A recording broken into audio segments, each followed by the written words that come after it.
السلام علیکم ورحمۃ اللہ وبرکاتہ۔ الحمد للہ العلی العظیم والصلاة والسلام علی رسولہ النبی الکریم وعلی آلہ وصحبہ اجمعین وعلی جمیع من تبعہم بإحسان الی یوم الدین، اما بعد۔ معزز و محترم سامعین کرام، دینی اور اسلامی بھائیو، الحمدللہ فون کے ذریعے خوشخبری ملی ہے کہ یہ درس الحمدللہ بہت سارے گھروں میں آن لائن بھی لوگ دیکھ رہے ہیں، پوری فیملی کے لوگ، اللہ تعالیٰ قبول فرمائے۔ اور میں کوشش کرتا ہوں کہ درس کے اندر کوئی بھی بات جو سماجی اور معاشرتی ہو، گھریلو زندگی سے جس کا گہرا تعلق ہو، اس کی وضاحت ہو جائے کرے۔ اللہ ہمیں توفیق عطا فرمائے، اخلاص کے ساتھ ہمیں حق بات کہنے کی اور عمل کی توفیق عطا فرمائے۔ آج کا جو درس ہے اور جو حدیث ہمارے سامنے ہے، حدیث نمبر ہے 84 نمبر کی حدیث ہے، اور یہ توکل کے بیان کی آخری حدیث ہے۔ بڑا اہم موضوع ہے۔ ویسے عام موضوع جو بن رہا تھا وہ یہ تھا کہ محتاج اور کمزور رشتہ داروں پر اللہ کی رضا کے لیے خرچ کرو، ہمیشہ خوشحال رہو۔ محتاج اور کمزور رشتہ داروں پر اللہ کی رضا کے لیے خرچ کرتے رہو اور ہمیشہ خوشحال رہو۔ لیکن سماج اور معاشرے پر میں نے غور کیا تو اس کو میں نے خاص کر دیا، تھوڑا سا اس کے اندر خاص معنی پیدا کیا۔ محتاج اور کمزور سگے بھائیوں پر اللہ کی رضا کے لیے خرچ کرتے رہو اور ہمیشہ خوشحال رہو۔ سگے بھائیوں کا میں نے ذکر اس لیے کیا کہ آج کل سگے بھائی زیادہ فراموش کیے جاتے۔ حدیث سنیے، حدیث کے راوی ہیں انس بن مالک رضی اللہ تعالیٰ عنہ۔ وہ بیان کرتے ہیں کہ محمد رسول اللہ صلی اللہ علیہ وسلم کے زمانے میں 2 سگے بھائی تھے۔ یہ واقعہ یاد کر کے جائیے، گھروں میں بھی بتائیے لوگوں کو۔ 2 سگے بھائی تھے۔ وَكَانَ أَحَدُهُمَا یاتی النبی صلی اللہ علیہ وسلم، ایک بھائی کمزور تھا، وہ اللہ کے نبی صلی اللہ علیہ وسلم کی مجلس میں بیٹھا رہتا تھا۔ اللہ کے نبی صلی اللہ علیہ وسلم کی مجلس میں آ کے بیٹھتا تھا، قرآن اور حدیث کا علم حاصل کرتا تھا، شریعت کا علم حاصل کرتا تھا۔ اور دوسرا طاقتور، ہوشیار، تنو مند تھا۔ وہ کیا کرتا تھا؟ وہ پیشہ کرتا تھا، روزی روٹی کے لیے محنت کرتا تھا، دوڑ دھوپ کیا کرتا تھا۔ تو کہتے ہیں کہ وہ دونوں بھائیوں میں سے ایک بھائی تو اللہ کے نبی صلی اللہ علیہ وسلم کے ساتھ چمٹا رہتا تھا، قرآن و حدیث کا علم حاصل کرتا تھا، دین سیکھتا تھا، اور دوسرا بھائی کاروباری تھا، پیشہ کرتا تھا، کاروبار کرتا تھا، حلال روزی کے لیے دوڑ دھوپ کیا کرتا تھا۔ فشک المحترف اخاہ للنبی صلی اللہ علیہ وسلم، تو جو بھائی کماتا تھا یا کاروبار کیا کرتا تھا، اس کے دل میں کسی دن یہ فتنہ پیدا ہو گیا کہ آخر یہ کب تک کھاتا رہے گا میری کمائی۔ فتنہ یہ پیدا ہوا اس کے دل میں، چاہے وہ شیطانی وسوسہ ہو یا نفس کا فتنہ ہو، اس کے دل میں یہ شبہہ پیدا ہوا کہ میں کما کر اس کو کب تک کھلاؤں گا، میری کمائی سے کب تک کھاتا رہے گا۔ یہ شکایت کس سے کیا؟ محمد رسول اللہ صلی اللہ علیہ وسلم۔ آپ غور کیجئے، اللہ کے نبی صلی اللہ علیہ وسلم نے جواب کیا دیا۔ نبی صلی اللہ علیہ وسلم نے اس شکایت کو سننے کے بعد اس صحابی کو کچھ نہیں کہا جو آپ کے پاس بیٹھ کر دین سیکھتا تھا۔ وہ صحابی رسول جو دین سیکھتے تھے انہیں کچھ نہیں کہا، بلکہ شکایت کرنے والے کو وارننگ دی۔ وارننگ یہ دی کہ کیا تم یہ چاہتے ہو کہ جو روزی تمہیں مل رہی ہے بند ہو جائے؟ کیا تم چاہتے ہو کہ تم اس بھائی کو کھلانا بند کر دو اور اللہ تمہاری روزی تنگ کر دے؟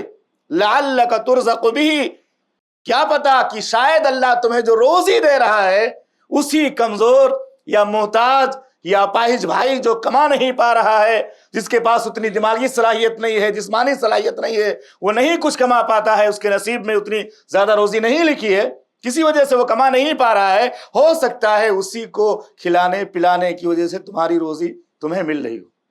یہ چھوٹی سی حدیث ہے، اور تعجب کی بات ہے کہ اس حدیث کو امام ترمذی رحمہ اللہ نے بھی توکل کے بیان میں رکھا ہے، بھروسے کے بیان میں، کہ اللہ پر بھروسہ کر کے رشتہ داروں کو کھلاتے رہو، اللہ تم کو نوازتا رہے گا۔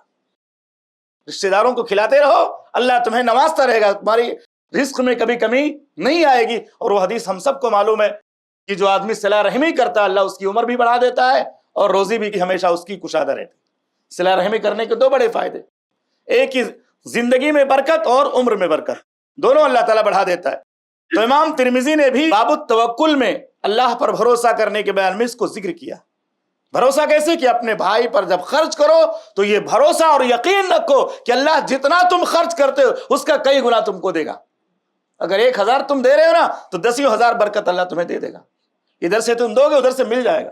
اور خرچ کرنے والے تجربات بتاتے بھی ہیں کہ ماں باپ کو ہم جب دیتے ہیں، بھائی بہنوں کو دیتے ہیں، اللہ بڑھا دیتا ہے.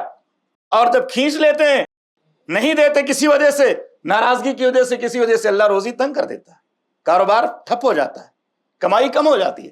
امام نبوی رحمہ اللہ نے بھی یہی باب باندھا ہے توکل کا، اور امام ترمذی رحمہ اللہ نے بھی اس حدیث پر توکل کا باب باندھا ہے کہ خرچ کرو رشتہ داروں پر تو یقین رکھو کہ اللہ ضرور دے گا، اجر بھی دے گا، روزی بھی اللہ تعالیٰ بڑھا دے گا. اس حدیث سے دوسری بات معلوم ہوئی کہ کسی شخص کو تکلیف اگر ہو تو ذمہ دار سے شکایت کر سکتا ہے، لیکن ذمہ دار سے شکایت کرنے سے پہلے جس سے تکلیف پہنچ رہی اس سے بھی رابطہ کر لینا چاہیے. کبھی کبھی ڈائریکٹ مسئلہ حل ہو جاتا ہے، کبھی کبھی سامنے والے کو پتہ نہیں چلتا کہ تمہاری وجہ سے اس کو تکلیف ہو رہی ہے، اس کی وجہ سے تم کو تکلیف ہو رہی ہے. اس کو پتہ نہیں چلتا کہ میری وجہ سے میرے بھائی کو تکلیف ہو رہی ہے. آپ اس کو بتا دو کہ بھائی آپ ایسا کرتے ہو، اس کی وجہ سے ہم کو تکلیف ہو رہی ہے، ہو سکتا ہے وہ صلح کر کے اور اپنے عیب کو ختم کر دے. تو ڈائریکٹ پہلے مل لینا چاہیے. کبھی کبھی ایسا ہوتا ہے کہ ڈائریکٹ ملنے سے بھی وہ بیماری پریشانی دور ہو جاتی ہے، سامنے والا اصلاح کر لیتا. اور اگر اس کے باوجود وہ پریشان کرتا ہے تو ذمہ دار سے آپ بتا سکتے ہو تاکہ اس کے ظلم سے آپ بچ جاؤ. اور شکایت کا موقع پہلے اگر ختم کرنے کا موقع ہو تو مل کر کے اس سے شکایت ختم کر لو، اس کی صلح کر لو. تیسری بات یہ معلوم ہوئی کہ دین کے معاملات دنیا کے معاملات سے زیادہ عظیم ہیں. جو صحابی دین سیکھا کرتے تھے، نبی اکرم صلی اللہ علیہ وسلم نے ان کی اہمیت کو ثابت کیا کہ تم کھلا رہے ہو ایسے شخص کو تو تمہارا کھلانا ضائع نہیں ہوگا. تم اس کو کھلاؤ گے پلاؤ گے تو اللہ ضرور برکت دے گا، تم کو خوشحال رکھے گا. جو بھائی کما نہیں پاتا تھا، نبی صلی اللہ علیہ وسلم کی صحبت میں رہ کر علم دین سیکھتا تھا، نبی صلی اللہ علیہ وسلم نے اسے کچھ نہیں کہا. اس کو آپ نے کوئی تنبیہ نہیں کی، بلکہ شکایت کرنے والے کو تنبیہ کی. روزی بند کروانا چاہتے ہو کیا آپ نے؟ جو کچھ تم دے رہے ہو نا، اللہ تعالیٰ اس سے خوش ہوتا ہے، تمہاری روزی اللہ بڑھا رہا ہے. اسی طرح اس حدیث سے یہ بات بھی معلوم ہوئی، جو شخص اللہ کی رضا کے لیے اپنے آپ کو اللہ کے دین کے لیے وقف کر دے. بہت سارے لوگ باصلاحیت ہیں، دین کا جذبہ ہے، دعوت کا جذبہ ہے، اور اللہ پر بھروسہ کر کے اپنے آپ کو اللہ کے دین کی دعوت کے لیے انہوں نے لگا دیا. اللہ تعالیٰ ان کے لیے راستہ کھول دیتا ہے، کچھ بندوں کو کھڑا کر دیتا ہے، کچھ ذریعہ نکال دیتا ہے کہ ان کو ضرورت بھر روزی ملتی رہتی ہے اور دین کا کام بھی ہوتا رہتا ہے. یعنی اللہ کے لیے جو ہو جاتا ہے اللہ اس کے لیے راستہ پیدا کر دیتا ہے. من یتق اللہ یجعل لہ مخرجا. مکمل طور سے اللہ کے دین کے لیے اخلاص کے ساتھ کوئی کرے گا، اللہ ضرور راستہ پیدا کرے گا، اللہ اس کو بیکار نہیں چھوڑے گا. اسی طرح سے اس حدیث سے یہ بات معلوم ہوئی کہ جو لوگ قرآن و سنت کا علم حاصل کرتے ہیں، سیکھتے ہیں، سکھاتے ہیں، خاص طور سے طلبہ ہیں، علماء ہیں، جو دعوت کا کام کرتے ہیں، ان کو سپورٹ کرنا یہ بہت بڑے ثواب کا کام ہے، اجر و ثواب کا کام ہے. اس سے بہت بڑی نیکی ملتی ہے اور اللہ تعالیٰ خوشحال بھی رکھتا ہے. اور کمزور رشتہ داروں پر خرچ کرنے سے روزی بڑھتی ہے. ایک اہم مسئلہ ہے دور حاضر میں رشتہ داروں پر خرچ کرنے اور صلہ رحمی کی راہ میں سب سے بڑی رکاوٹ بددین خواتین ہے. صلہ رحمی کے راستے میں رکاوٹ، رشتہ داروں پر خرچ کرنے میں سب سے بڑی رکاوٹ کون ہے؟ بددین خواتین، جنہیں آخرت کی کوئی پرواہ نہیں ہوتی، وہ صرف اپنے مفاد کی خاطر جیتی ہیں. آگے دیکھیے، ان کے بھائی بہن اگر انہیں کچھ عطا کر دیں، روپیہ، پیسہ، کپڑا یا کوئی اور چیز، تو بڑی بڑائی بیان کریں گے ہمارے بھیا نے یہ دیا، ہمارے جو ہے ابا نے یہ دیا، ہمارے فلاں رشتہ دار نے یہ دیا، دیکھو ہمارے بھائی اور ماں باپ ہمارے ساتھ کتنا زیادہ اچھا سلوک کرتے ہیں، کتنا نوازتے ہیں، لیتے ہیں، دیتے ہیں. اور اسی طرح سے کبھی ایسا بھی ہوتا ہے، یہ بھی ایک بہت ہی تلخ حقیقت ہے، تجربہ ہے، یہ سماج اور معاشرے میں پایا جاتا ہے یہ گناہ. کبھی ایسا بھی ہوتا ہے کہ خواتین شوہر کا پیسہ لے کر مائکے جا کے کپڑا لاتی، بولتی ہمارے ابا نے دیا یا ہمارے اماں نے دیا. یہ کتنا بڑا فراڈ ہے کہ شوہر ہی کا پیسہ لے کر گئی تو مائکے سے واپس آ رہی ہے اور بولتی ہے تو ہمارے بھیا نے دیا، تو ہمارے امی نے دیا، بڑائی جتانے کے لیے. اس کے برخلاف اگر شوہر اپنے بھائی بہنوں اور والدین پر خرچ کرنا چاہے تو اس کو ظالم قرار دیتی ہے اور اپنے بچوں کے سامنے کہتی ہے دیکھو ساری کمائی ادھر ڈھکیل رہا ہے. ساری کمائی کدھر جا رہی ہے؟ ماں باپ کی طرف اور بھائی بہنوں کی طرف. اپنا لے رہی ہے تو تکلیف نہیں ہو رہی ہے، اور اگر اس کا شوہر اپنے جو ہے رشتہ داروں کا خیال کرے، یہ زہر بچوں کے دلوں میں جب ڈالا جاتا ہے تو اس کا انجام کیا تو معلوم ہے؟ وہی بچے بعد میں اس کے ساتھ ظلم کرتے ہیں. جب ان کو نہیں سکھایا گیا کہ دادا کے ساتھ دادی کے ساتھ احسان کرنا ہے، وہ بچے بھی اپنے دادا اور دادی کے ساتھ احسان نہیں کریں گے. ایک دن وہ بھی شادی شدہ ہوں گے، بیوی بچے والے ہوں گے، جیسا ان کو سکھاؤ گے ویسا ان نتیجہ سامنے ہو رہا ہے. ہمارے سماج میں نہیں ہو رہا ہے. دادا دادی سے تعلقات بچوں کے بالکل ختم ہو جاتے ہیں, پہچانتے ہی نہیں کہ دادا دادی کون ہے, اور نفرت کی نگاہ سے ان کو دیکھا جاتا ہے. اسی طرح سے ہم دیکھتے ہیں سماج اور معاشرے میں شادی سے پہلے سارے بھائی مل کر رہتے ہیں, ایک دوسرے کے لیے اپنی جان اپنا مال سب کچھ قربان کرنے والے ہوتے ہیں, لیکن شادی کے بعد معاملہ بالکل الٹا ہو جاتا ہے, سب ایک دوسرے سے نفرت کرنے والے, ایک دوسرے سے دور رہنے والے بن جاتے ہیں. اور اسی طرح سے ہمیں اس بات کا خیال رکھنا چاہیے کہ محمد رسول اللہ صلی اللہ علیہ وسلم نے جو بھی تعلیم دی ہے اس پر یقین کرتے ہوئے اگر عمل کریں گے تو ضرور فائدہ ملے گا. نبی صلی اللہ علیہ وسلم نے کہا کہ اپنے بھائی کو کھلاتے رہو گے تمہاری روزی بڑھتی رہے گی, اور نہیں کھلاؤ گے ناراض ہو کر کے اس کی روٹی جو تم کھلا پلا رہے ہو, جو اس کا انتظام کر رہے ہو, تو اللہ تعالیٰ ناراض ہو جائے گا تم سے. اللہ تعالیٰ سے دعا ہے کہ رب العالمین ہمیں خود کمانے اور کھانے اور اپنے کمزور رشتہ داروں پر خرچ کرنے کی توفیق عطا فرما, اور یقین پیدا فرما کہ ضرور اللہ ہمیں دے گا, ہمارے مال اور دولت میں کسی میں کمی نہیں ہوگی.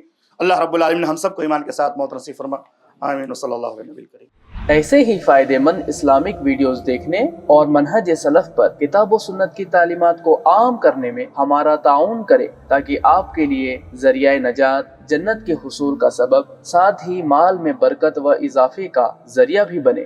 آمین. جزاک اللہ خیرن.